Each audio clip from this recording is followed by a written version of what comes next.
This video is all about walking. You may think walking is easy, but there are some ways to do it well and there are some ways to do it poorly, and we're going to show you the best method to be able to get the most strength out of your walking. Here's a couple of examples of the sums that we see. The first one is a super slouched over walk.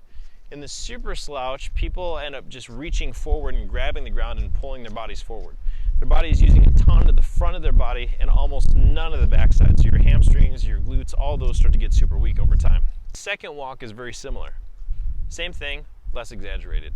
In this third walk, we're walking with what I would call good form. So in this walking form, I'm actually pushing the ground away with my feet. I've got a strong, confident stride, and I'm a little bit more upright than the previous two walking forms. There's a couple things that you can check to be able to make sure that you're walking well. The first thing you can do is to stand still and look down at your feet. Really? If you look down at your feet and you realize that both your feet are turned out, then you will have a tendency to walk without contacting your big toe to the ground.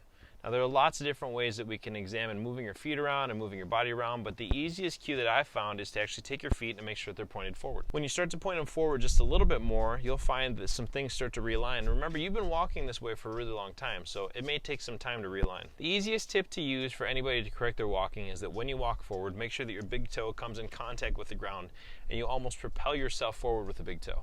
You want to make very small, manageable changes so that you don't end up trying to force your body into a strange position. But if when you walk, you make sure you push your body forward by allowing the big toe to contact the ground, you'll find that you'll automatically work the muscles of your glutes and your hamstrings. Now, if you start to pick up some speed and walk a little bit faster while you do that, you will find that the amount of strength that you get from your large glute muscle, your hamstring, and your calves, including flexibility through your calves, will be astounding.